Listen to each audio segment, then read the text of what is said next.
pernah menjadi penguasa seperempat daratan bumi, dan terus menjadi negara yang kokoh meski era penjajahan telah berakhir. Namun siapa sangka, Inggris Raya atau Britania Raya akan mengalami masa sulit seperti saat ini. Inggris Raya mengalami krisis ekonomi di akhir tahun 2023 dan hingga sekarang belum ada tanda-tanda pemulihan. Benarkah masa-masa kejayaan Inggris Raya telah berakhir?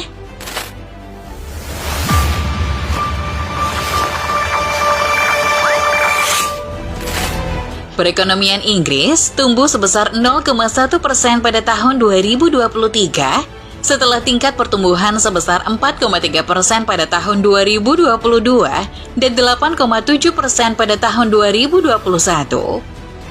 Ini artinya, selama 2 tahun berturut-turut, perekonomian Inggris Raya anjlok. Sehingga secara resmi, Inggris Raya berada dalam resesi saat memasuki tahun 2024.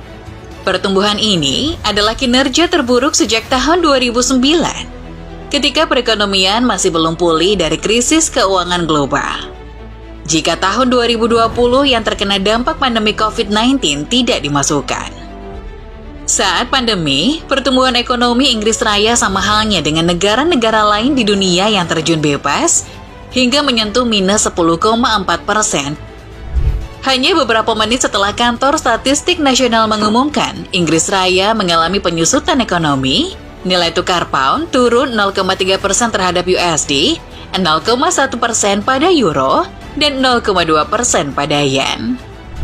Menteri Keuangan Jeremy Hunt menyalahkan tingginya inflasi sebagai penyebab melemahnya perekonomian Inggris Raya. Tingkat inflasi Inggris sebesar 4% pada Januari 2024. Sama dengan bulan sebelumnya.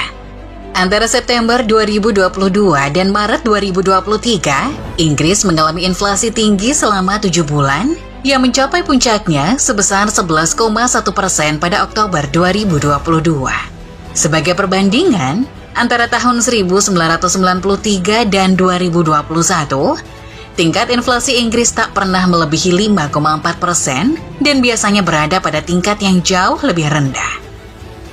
Tentu saja angka inflasi dari 2022 hingga awal 2024 ini membuat syok perekonomian Inggris. Lesunya ekonomi Inggris juga dipengaruhi oleh aksi mogok kerja yang dilakukan oleh para dokter junior dan menurunnya daya beli masyarakat. Menurut perusahaan investasi Goldman Sachs, mengaitkan kemerosotan ekonomi Inggris Raya dengan 3 faktor utama seperti berkurangnya perdagangan, investasi bisnis yang lebih lemah, dan kekurangan tenaga kerja akibat rendahnya emigrasi dari Uni Eropa. You want to ban our national flags, but we're going to wave you goodbye, and we'll look forward in the future to working with you as sovereign. Jika ditarik mundur, semuanya berkaitan erat dengan keluarnya Inggris Raya atau Britania Raya dari Uni Eropa pada 31 Januari 2020 yang dikenal dengan istilah Brexit.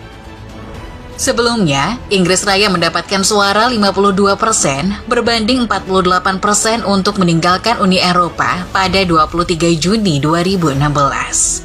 Selama periode tersebut hingga saat ini, menurut perkiraan bank, kinerja perdagangan barang di Inggris berada di bawah negara-negara maju lainnya, sekitar 15% sejak pemungutan suara untuk keluar dari Uni Eropa. Begitu pula dengan investasi bisnis yang menurun. Secara historis, Inggris telah menjadi salah satu ekonomi terbesar yang terbuka, di mana perdagangan menjadi sumber utama pertumbuhan ekonominya.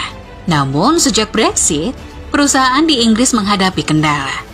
Mereka sekarang dihadapkan pada tarif operasional yang lebih tinggi, peraturan yang lebih ketat, dan hambatan bea cukai yang sebelumnya tidak ada. Bahkan pada tahun 2024, peraturan baru masih terus diberlakukan, dan ini sangat merugikan, terutama bagi industri makanan. Analisis yang dilakukan oleh lembaga OBI dan UK in Changing Europe memperkirakan bahwa kerugian dari Brexit akan mencapai PDB 4% hingga 5%. Dampak ini akan terasa dalam beberapa tahun ke depan dengan mengurangi tingkat pertumbuhan ekonomi sekitar 0,3% per tahun selama 15 tahun mendatang. Apalagi hingga saat ini, Inggris Raya belum berhasil menegosiasikan perjanjian perdagangan bebas dengan Amerika Serikat. Dilansir dari The Guardian, bahkan Joe Biden tidak tertarik menandatangani perjanjian perdagangan dengan Inggris Raya. Tentu saja, hal ini akan menjadi masalah besar bagi Inggris untuk memulihkan ekonominya. Inggris Raya semakin sakit kepala ketika perjanjian perdagangan dengan Kanada juga sedang ditinjau ulang karena terkendala oleh masalah pertanian. Brexit juga telah menyebabkan penurunan besar dalam investasi bisnis sektor swasta sejak tahun 2016. Hal ini menjadi masalah serius karena Inggris Raya memiliki tingkat investasi yang rendah yang telah mempengaruhi pertumbuhan ekonominya. Keterhambatan pertumbuhan ekonomi ini mengakibatkan pajak yang lebih tinggi dan menurunnya layanan publik. Meski Departemen Keuangan Inggris menekankan bahwa pertumbuhan ekonomi Inggris tidak terlalu buruk dibandingkan dengan negara lain, namun PDB per kapita menunjukkan Inggris Raya sedang tidak baik-baik saja. Populasi Inggris terus meningkat dari 58 juta tahun 2000 menjadi lebih dari 67 juta di tahun 2024. Namun standar hidup penduduk telah mengalami penurunan dalam beberapa tahun terakhir. Hal ini disebabkan oleh fakta bahwa meskipun pertumbuhan ekonomi terjadi, tetapi pertumbuhan PDB per kapita tidak sebanding dengan pertumbuhan populasi. Jika tingkat pertumbuhan ekonomi masa lalu dipertahankan, setiap orang di Inggris seharusnya menerima tambahan 8.000 pounds per tahun dalam pendapatan mereka. Namun karena tingkat pertumbuhan ekonomi tidak mencapai target tersebut, pertumbuhan upah real menjadi sangat minim, yang menghasilkan penurunan dalam standar hidup yang biasanya diharapkan setelah periode pasca Perang Dunia. Hal ini menciptakan ketidaksetaraan dan menunjukkan bahwa meskipun ada pertumbuhan ekonomi, manfaatnya tidak tersebar secara merata di seluruh populasi. Dalam beberapa bulan terakhir, meski ada sedikit peningkatan dalam upah, namun peningkatan tersebut sangatlah lemah, mengingat semua penurunan yang terjadi sebelumnya. Dan hal ini kemungkinan tidak akan membuat perbedaan besar dalam standar hidup. Meskipun begitu, hal baik tentang situasi ekonomi Inggris adalah bahwa tingkat pengangguran tetap rendah. Pada tahun 1980-an, tingkat pengangguran rata-rata mencapai 10%. Sedangkan pada tahun 1990-an turun menjadi 8%. Sedangkan saat ini, angkanya berada di bawah 4%. Perdana Menteri Rishi Sunak memperkirakan perekonomian kemungkinan akan meningkat seiring berjalannya tahun 2024. Analis memperkirakan pertumbuhan sebesar 0,1% pada kuartal pertama dan kedua tahun ini, naik menjadi 0,2% pada kuartal ketiga dan keempat saat pemilu kemungkinan besar akan diadakan.